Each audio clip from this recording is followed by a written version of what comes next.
नमस्कार, सुप्रभात news MP के संध्या समाचार में आपका स्वागत है। खबर को शुरू करने से पहले आप सभी से निवेदन है कि इस वीडियो को लाइक करके चैनल को सब्सक्राइब जरूर करें। तो चलिए शुरू करते हैं आज शाम की मुख्य खबरें। 25 मई के बाद कभी भी लागू हो सकती है आचार संहिता। नए विकास कार्यों और हथियार लाइसेंस पर लगेगी रोक। प्रदेश में आगामी पंचायत एवं निकाय चुनाव के लिए आरक्षण प्रक्रिया 25 मई को पूरी होते ही कभी भी आचार संहिता लागू की जा सकती है। इसको लेकर सरकार की तरफ से भी तैयारियां पूरी कर ली गई हैं। बता दें कि आचार संहिता प्रभावी होने के बाद नए विकास कार्यों के अलावा हथियार लाइसेंसों के आवेदन प्रक्रिया पर रोक लग जाएगी। हालांकि शहर में चल रहे बड़े छोटे प्रोजेक्ट्स पर आचार संहिता का कुछ विशेष प्रभाव नहीं पड़ने वाला है। यही कारण है जो पिछले कुछ समय से प्रदेश में लगातार भूमि पूजन व लोकार्पणों का सिलसिला जारी है। उम्मीद की जा रही है कि अब 2 से 3 दिन में इस पर भी विराम लग सकता है।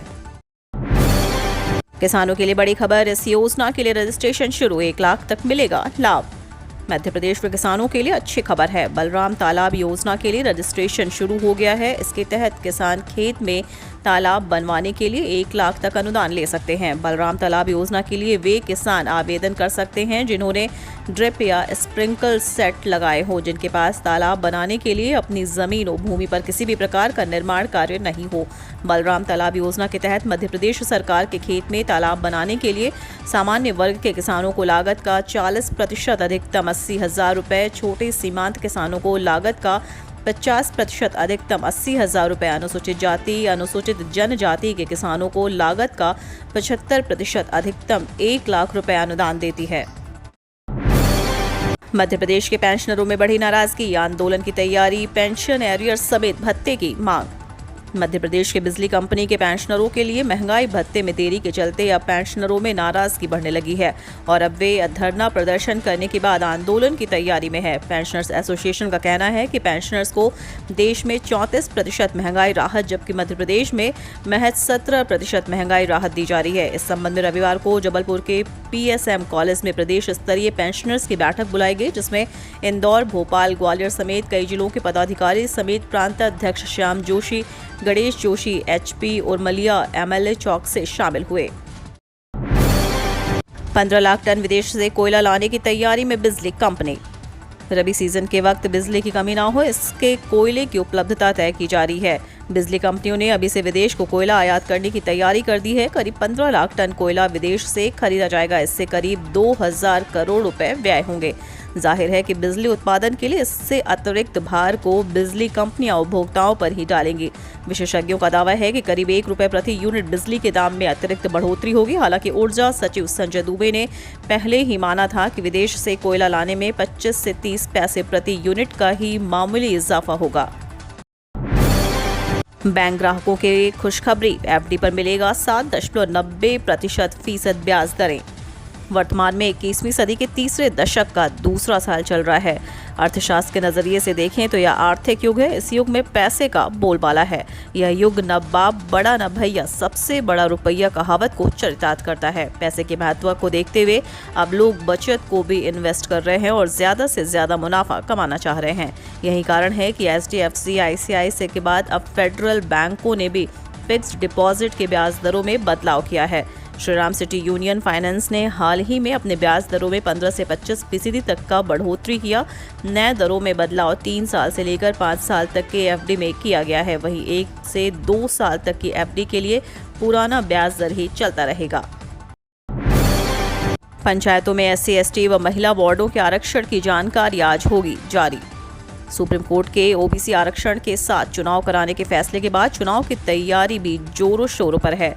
नगरीय निकाय चुनाव से पहले पंचायत चुनाव होंगे। परिसीमन के बाद सोमवार को त्रिस्तरीय पंचायतों के आरक्षण की प्रारंभिक सूचना के बाद अनुसूचित जाति, अनुसूचित जनजाति और महिलाओं के लिए आरक्षित वार्डों की सूचना जारी की जाएगी।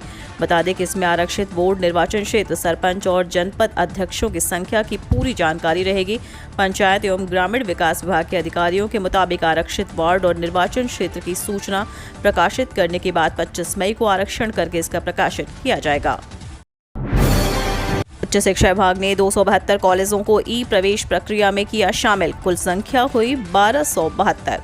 प्रदेश के सरकारी और निजी कॉलेजों में स्नातक व स्नातकोत्तर के लिए पहले चरण की प्रवेश प्रक्रिया के लिए रजिस्ट्रेशन 17 मई से शुरू हो गए हैं। रजिस्ट्रेशन की शुरुआत में 363 कॉलेजों ने उच्च शिक्षा विभाग को जानकारी पोर्टल पर अपलोड नहीं की थी, जिसके कारण इन्हें प्रवेश प्रक्रिया में शामिल नहीं किया था। जिसके बाद विभाग ने इस बार 996 कॉलेजों में प्रवेश प्रक्रिया में शामिल किया, लेकिन अब 272 कॉलेजों ने पोर्टल पर प्रोफाइल अपडेशन को अपलोड कर दिया, जहां विभाग ने इन कॉलेजों को भी पहले चरण की प्रवेश प्रक्रिया में शामिल कर लिया है, जबकि अभी भी 51 कॉलेज प्रवेश प्रक्रिया से बाहर हैं। जुलाई से बढ़ेंगी 10 उड़ानें, यात्रियों को होगा फायदा। इंदौर एयरपोर्ट से उड़ानों का आंकड़ा एक बार फिर बढ़ने जा रहा है। जुलाई में इंदौर एयरपोर्ट से 10 उड़ानें शुरू होंगी। उड़ान कंपनियों ने इस संबंध में एयरपोर्ट प्रबंधन को सूचना दे दी है। दरअसल 1 अप्रैल से एयरपोर्ट रात 11 से सुबह 6 बजे तक बंद रखने के कारण रात की उड़ानें बंद हो गई थीं। प्रधानमंत्री के एयर इंडिया वन विमान के इंदौर एयरपोर्ट पर लैंडिंग और मुड़कर वापस जाने के लिए रनवे के टर्न पैड चौड़े किए जा रहे हैं। इसके लिए रात 11 से सुबह 6 बजे तक एयरपोर्ट बंद किया जा रहा है। पहले यह समय रात 10 से सुबह 5 बजे तक था। इस कारण 14 से अधिक उड़ानें प्रभावित हो रही थी। प्रबंधन के अनुसार एयरपोर्ट पर काम चलने से 10 उड़ानें बंद हो गई थी। संभवतः जून के अंतिम सप्ताह तक काम पूरा हो जाएगा। इसके बाद एयरपोर्ट फिर से 24 घंटे खुला रहेगा। एयरलाइंस ने इस संबंध में हमें पत्र लिखकर उड़ानें शुरू करने को कहा है। मध्य प्रदेश में शुरू हुई प्री मानसून गतिविधियां, नरम रहेंगे नौतपा के तेवर।